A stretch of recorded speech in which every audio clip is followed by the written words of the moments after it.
La reinvención no quiere decir convertirse en una persona diferente a quien se es. La reinvención es el proceso de descubrir quién eres realmente, es decir, sacar a flote esos talentos, esas fortalezas, esos recursos, esas posibilidades que están dentro de cada uno y no sabemos que están. También consiste en descubrir cuáles son esos filtros, esas barreras que están precisamente impidiendo eso, que lo descubramos. Por supuesto, la reinvención es un atributo y es una posibilidad que existe en todo ser humano. ¿Cómo se hace? En primer lugar, hay que tocar un punto en la vida que, al menos en mi experiencia, es el siguiente.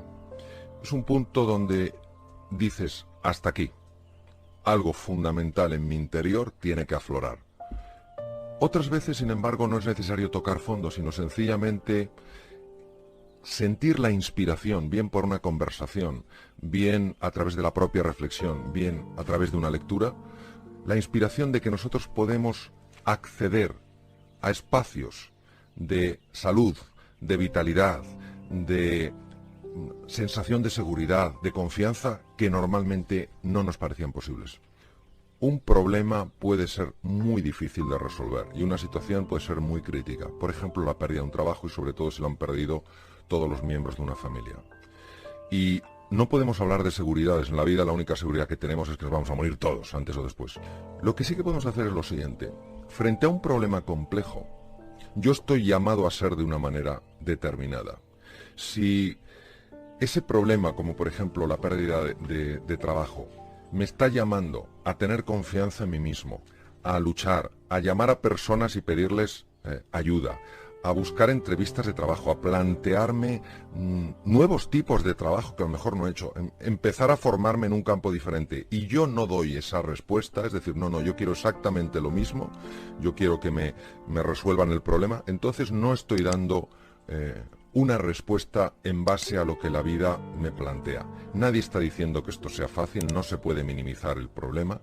Lo que tampoco podemos minimizar es la talla de un ser humano cuando se le pide que dé lo mejor, porque la historia está llena de ejemplos en los cuales los seres humanos de cualquier condición, de cualquier formación, enfrentados a grandes desafíos, cuando se han sentido apoyados y han decidido creer en sí mismos, han sacado algo especial. ¿Les ha dado la seguridad de triunfar? No, lo que ha hecho es aumentar de una forma drástica sus posibilidades. Todo ser humano tiene un motivo para vivir y tiene que pensar cuál es ese motivo. A lo mejor son tus hijos, a lo mejor es el sueño de que algún día crearás una empresa o crearás un negocio propio. A lo mejor es el sueño de que un día sentirás que tu vida tiene significado. Ese es el momento donde tienes que agarrarte especialmente a tu sueño. Y es el momento en el que hay que ser especialmente cuidadoso en cómo revisas tu pasado. Cuando una persona lo está pasando mal y se siente, pues en esa terminología yo creo que tan clara, ninguneado, lo que tiene que buscar en su pasado no son las veces en las que se sintió igual de ninguneado, sino las veces en su pasado en las que, enfrentado a ciertos desafíos, tuviera 5 años o 50 años, sí que fue capaz de darle una respuesta. Es curioso porque cuando una persona se deja envolver por ciertas emociones, precisamente lo que trae del pasado no es lo que le ayuda a superarlas, sino todo lo contrario, lo que le anula aún más. La función principal del cerebro es ayudarnos a sobrevivir. Esa es su función principal. Y el dolor está asociado a la pérdida de vida. Entonces, tenemos una cierta tendencia a fijarnos más en lo que nos falta que en lo que tenemos, en lo que no somos que en lo que somos, en lo que está mal que en lo que está bien. Los orientales hicieron un trabajo muy profundo de investigación que se inició hace miles de años y se dieron cuenta que esta tendencia existe y es reversible. Es decir, nosotros a través del trabajo interior, del entrenamiento en la atención, podemos fijarnos en cosas que sí están funcionando en nuestra vida, cosas que sí son positivas, posibilidades que hay, y esto cambia el tono emocional, esto cambia el estado de ánimo, y cuando cambia el estado de ánimo cambia la forma en la que nos percibimos a nosotros mismos y cambia la forma en la que percibimos las cosas, y al cambiar esa percepción, la relación que establecemos es completamente diferente. El cerebro humano está absolutamente capacitado para hacernos sobrevivir ante la incertidumbre por lo siguiente. Se ha podido ver, a través de técnicas de neuroimagen muy sofisticadas, que cuando una persona entra en un terreno nuevo, en un terreno incierto, en un terreno desconocido, siempre que no perciba peligro físico, hay cambios en su física cerebral. Por ejemplo, hay un aumento en el riego sanguíneo de partes del cerebro esenciales para analizar con hondura, para tomar decisiones que tengan en cuenta el largo plazo, para ser creativos y para aprender. Hay un aumento en el número de neuronas de una estructura llamada hipocampo que nos ayuda a aprender, a estar más tranquilos y a estar más confiados. Es decir, estamos capacitados. Pero ¿qué es lo que nos pasa? Que muchas veces, ante una crisis, ante un terreno incierto, nos sentimos en peligro físico o mental, y eso bloquea estos mecanismos de adaptación y pone en marcha unos totalmente diferentes que se llaman mecanismos de supervivencia, y que son fantásticos cuando tenemos delante un tigre de Bengala, pero no son nada útiles, nada eficaces cuando lo que se trata no es de correr, de atacar o de bloquearme, sino de adaptarme. La base para regular eso es dónde lleva uno la atención, porque si ante una crisis yo, en lugar de estar envolviéndome a mí mismo o creando conversaciones con otras personas de qué mal está todo, aquí no hay salida, cuál va a ser el siguiente desastre, ejercito mi libertad para llevar mi atención a qué puede haber de positivo en esta situación, qué puede haber de valioso que no estoy viendo, qué podemos hacer juntos, de qué manera nos podemos ayudar. Se sabe perfectamente que cuando yo llevo la atención a otro sitio, el cerebro empieza a responder a esa atención. Porque para el cerebro, aquello donde yo pongo mi atención se hace más real. Si yo mi atención la pongo en lo que está mal, para mi cerebro la sensación es que todo estará mal. Si mi atención la pongo donde está la oportunidad, la sensación es que hay oportunidad, con lo cual cambia mi estado de ánimo, cambia mi percepción y tengo más opciones de resolver. Muchas veces, con nuestra forma de pensar, con el tipo de conversaciones, con el tipo de mensajes que nos mandamos unos a otros, nos estamos entrenando para buscar siempre y para fijarnos de forma habitual en aquello que está mal. Y esto se ve muchísimo, por ejemplo, en un juego de golf. No es porque yo lo practique, pero sí he visto muchos de los elementos mentales. Un jugador de golf que quiere llevar su bola al green, pero tiene delante un obstáculo de agua, lo normal es que se vaya la bola al agua. ¿Por qué? Porque no está jugando a ganar, está jugando a no perder. Y ese jugar a no perder es lo que lleva la bola al agua. Por eso siempre hay que fijarse en lo que uno quiere, no en evitar lo que uno teme. Usted dice que el triunfo en la vida depende un 20% del talento que uno tiene y un 80% de las ganas.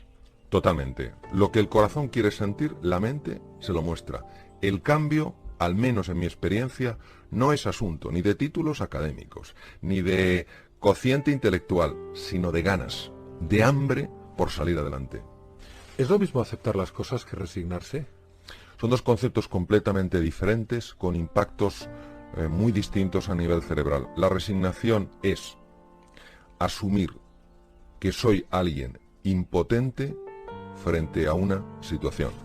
La aceptación es asumir que tengo una situación que tal vez no pueda cambiar, pero que si hay algo que puedo cambiar utilizando mi libertad, que es cómo yo respondo a esa situación. ¿De qué manera me acerco a esa situación? Si me acerco abrazándola como el desafío que tengo y preguntándome, esto es lo que hay, me han diagnosticado esta enfermedad y es seria.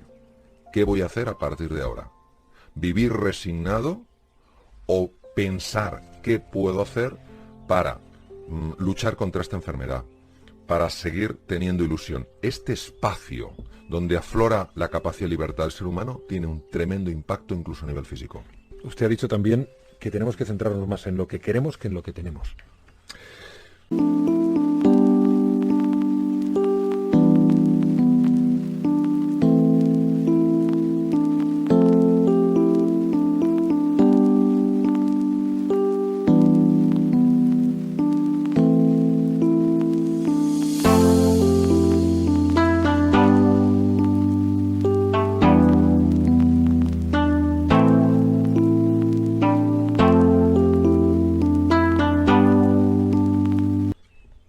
Enfocarnos más en lo que queremos que en lo que tememos, porque, como comenté anteriormente, la atención es el flujo fundamental de información para el cerebro humano. Cuando yo me posiciono en lo que quiero, surge la ilusión, surge el entusiasmo, surge la pasión, y eso cambia mi estado de ánimo y mis posibilidades en la vida. Cuando yo me centro en evitar lo que temo, abro de par en par una puerta en mi corazón al miedo, y cuando el miedo se apodera de mí, desde luego los talentos no florecen, no afloran. Estamos hablando de comportamientos y actitudes, realidades individuales o colectivas. Es decir, ¿podemos ver si España está desanimada y hacer algo? Por supuesto, a ver, aquí estamos hablando, el ser humano es un ser social y está tremendamente influido por el entorno en el que vive, tanto a nivel consciente como a nivel inconsciente. Entonces, dos ideas. La primera es que todo ser humano es capaz de crear una gran diferencia, pero nunca la creará si se siente demasiado pequeño para crear esa diferencia. Y por otra parte, todos somos corresponsables de la realidad. Hay veces que decimos, es que la gente tal, es que el sistema. No, no, yo soy gente y yo soy parte del sistema. No puedo salirme y convertirme en el juez de algo de lo que soy parte. Entonces, si quiero dejar de ser parte del problema, tengo que empezar a ser parte de la solución. Y no se es parte de la solución culpando y criticando, sino aportando soluciones que generen valor. Y dice usted una cosa que es arriesgada, que ya dijo hace 2500 años Buda, que decía que el dolor es inevitable, el sufrimiento es opcional. Dice usted que gran parte del sufrimiento es optativo. Sí. Eso es arriesgado decirlo. Bueno, en esta sociedad y en este tiempo. Es arriesgado y es menos arriesgado si se hace una distinción lingüística. El dolor es consustancial a la naturaleza humana. Es normal, es humano, es inevitable experimentar dolor ante una pérdida. Desde una pérdida pequeña de un objeto hasta una pérdida tremenda de un ser querido. ¿Qué es el sufrimiento? El sufrimiento es la historia que yo me cuento alrededor de ese dolor. Por ejemplo, si una persona pierde un ser querido y experimenta el dolor y el proceso de duelo, y se pasa el resto de su vida con un diálogo interior, mi vida ya no tiene...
sentido sin esta persona.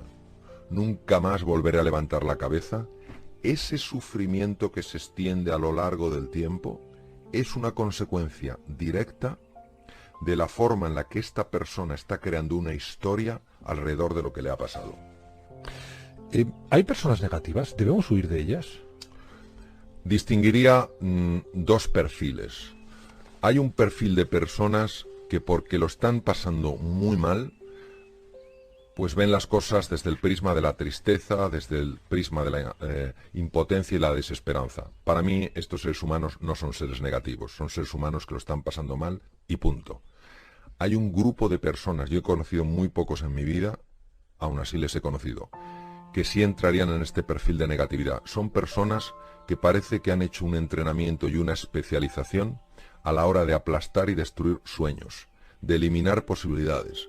Son personas que obtienen su energía a base de quitárselas a otros seres humanos. Están absolutamente enfrentados con el mundo y con todo, y quieren arrastrar a modo de agujero negro al resto en su entorno. Mi experiencia y mi sugerencia es que hay que alejarse de estas personas.